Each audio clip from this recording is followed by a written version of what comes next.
Hi hello ನಮಸ್ತೆ, ನಾನು ಶ್ರುತಿ. ಇವತ್ತು ಒಂದು ಒಳ್ಳೆ ಹೆಲ್ದಿ ಬ್ರೇಕ್ಫಾಸ್ಟನ್ನ ಲೆಂತಿ ವಿಡಿಯೋನ ಮಾಡ್ಕೊಂಡಿದ್ದೀನಿ. ಅದನ್ನು ನಿಮ್ಮ ಜೊತೆ ಶೇರ್ ಮಾಡ್ಕೊಳ್ತಾ ಇದ್ದೀನಿ. ನೋಡೋಣ. ಓಕೆ, ಮೊದಲಿಗೆ ಎಗ್ನ ಬಾಯ್ಲ್ ಮಾಡಲಿಕ್ಕೆ ಇಟ್ಕೊಂಡಿದ್ದೀನಿ. ಆದಮೇಲೆ ಸ್ಪ್ರೌಟೆಡ್ ಹುರುಳಿ ಮತ್ತು ಹುರುಳಿಕಾಯಿ, ಓಕೆ, ಇದು ಬೀನ್ಸ್ ಅಂತ ಕೂಡ ಕರಿತೀವಿ ಅಲ್ವಾ. ಸಣ್ಣದಾಗಿ ಚಾಪ್ ಮಾಡಿಕೊಂಡ್ರೆ ತುಂಬ ರುಚಿ ಚೆನ್ನಾಗಿರುತ್ತೆ, ಮಕ್ಕಳನ್ನು ತಿಂತಾರೆ. ಸೊ ಅದಾದಮೇಲೆ ಪಾಲಕ್ ಸೊಪ್ಪನ್ನ ಬೇಯಿಸ್ಕೊಂಡ್ಬಿಟ್ಟು ಚಪಾತಿಗೆ ಹಾಕ್ಕೋತಾ ಇದ್ದೀನಿ. ಇದು ಗುರೆಳ್ಳು. ಇದನ್ನು ಡ್ರೈ ರೋಸ್ಟ್ ಮಾಡಿ ಪಲ್ಯಕ್ಕೆ ಹಾಕ್ಕೊಂಡ್ರೆ ಟೇಸ್ಟಿಯಾಗಿರುತ್ತೆ ಪಲ್ಯ. ಸೊ ತುಂಬ ಜನ ಇದನ್ನು ಬಳಸಿ ತುಂಬ ಚೆನ್ನಾಗಿರುತ್ತೆ. ಓಕೆ, ಸೊ ಮೊದಲಿಗೆ ಇದನ್ನು ಡ್ರೈ ರೋಸ್ಟ್ ಮಾಡಿ ಎತ್ತಿಟ್ಕೊಂಡ್ಬಿಡ್ತೀನಿ.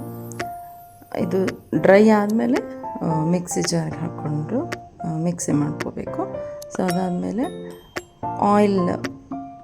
ಆಯಿಲ್ನ ಹಾಕ್ಕೊಂಬಿಟ್ಟು ಒಗ್ಗರಣೆಗೆ ನಾವು ಮಾಮೂಲಿಯಾಗಿ ಹೇಗೆ ಒಗ್ಗರಣೆ ಕೊಡ್ತೀವೋ ಹಾಗೆ ಸಾಸಿವೆ ಮತ್ತು ಕರಿಬೇವು ಒಗ್ಗರಣೆಗೆ ಹಾಕ್ತಾಯಿದ್ದೀನಿ. ಅದಾದಮೇಲೆ ಈರುಳ್ಳಿನ ಹಾಕ್ಕೊಳ್ತಾ ಇದ್ದೀನಿ. ಸಣ್ಣದಾಗಿ ಚಾಪ್ ಮಾಡ್ಕೊಳ್ಳಿ, ಎಲ್ಲನೂ ಸಣ್ಣದಾಗಿ ಚಾಪ್ ಮಾಡಿಕೊಂಡ್ರೆ ಟೇಸ್ಟ್ ಚೆನ್ನಾಗಿರುತ್ತೆ. ಅದು ಬಾಯಿಗೆ ಸಿಗೋದಿಲ್ಲ, ಚೆನ್ನಾಗಿರುತ್ತೆ ಪಲ್ಯ.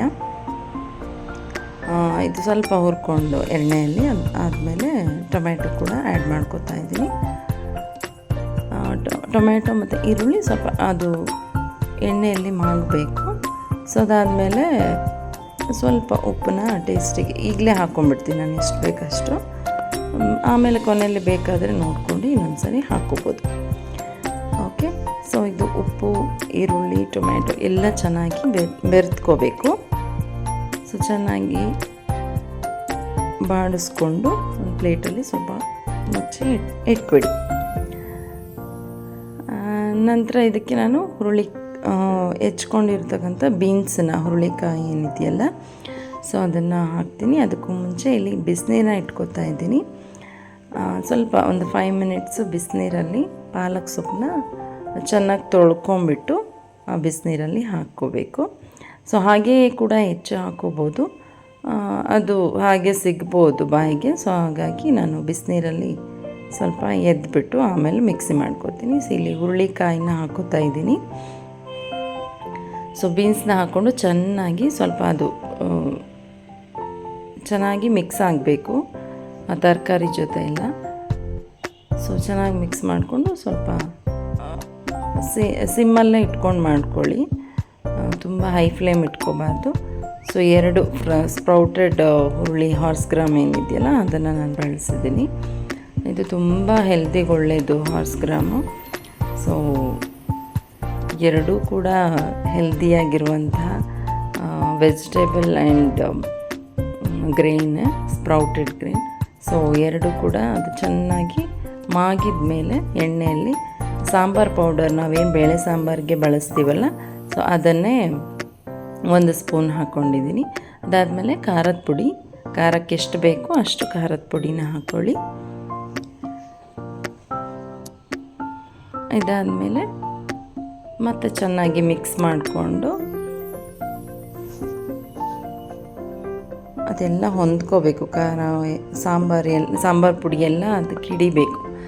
ಸ್ವಲ್ಪ ನೀರು ಹಾಕ್ಕೊಂಡು ಬೇಯಿಸ್ಕೊಳ್ಳೋಣ, ಯಾಕೆಂದರೆ ಬೀನ್ಸ್ ಕೂಡ ಚೆನ್ನಾಗಿ, ಸ್ಪ್ರೌಟ್ಸ್ ಆಲ್ರೆಡಿ ಅದು ತುಂಬ ಗಟ್ಟಿಯಾಗಿರೋದಿಲ್ಲ, ಅದು ಸ್ಪ್ರೌಟೆಡ್ ಇರುತ್ತಲ್ಲ.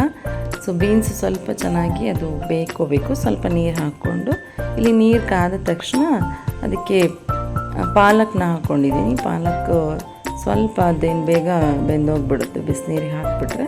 ಸೊ ಇಲ್ಲಿ ನಾನು ಆಗಲೇ ಏನು ಡ್ರೈ ರೋಸ್ಟ್ ಮಾಡಿದ್ನಲ್ಲ ಅದನ್ನು ಈಗ ಮಿಕ್ಸಿಗೆ ಹಾಕ್ಕೊಳ್ತಾ ಇದ್ದೀನಿ.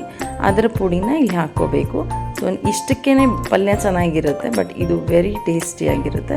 ಇದು ನಾನು ಶೇಂಗಾ ಮತ್ತು ಶೇಂಗಾನ ಹುರಿದ್ಬಿಟ್ಟು ಸಿಪ್ಪೆ ಸಮೇತ ಹುರುಗಡ್ಲೆ ಸ್ವಲ್ಪ ಹಾಕ್ಬಿಟ್ಟು ಅದು ಪೌಡರ್ ನಾನು ಮಾಡ್ಕೊಂಡು ಇಟ್ಕೊಂಡಿರ್ತೀನಿ, 2 ಪೌಡರು. ಸೊ ಅದನ್ನು ಸ್ವಲ್ಪ ಸ್ವಲ್ಪ ಹಾಕ್ಕೋಬೇಕು. ಏನು ಸಖತ್ ಟೇಸ್ಟ್ ಕೊಡುತ್ತೆ ಗೊತ್ತಾ. ಸೊ ಇದು ಪೇಸ್ಟ್ ಮಾಡ್ಕೊಳ್ಳೋಣ.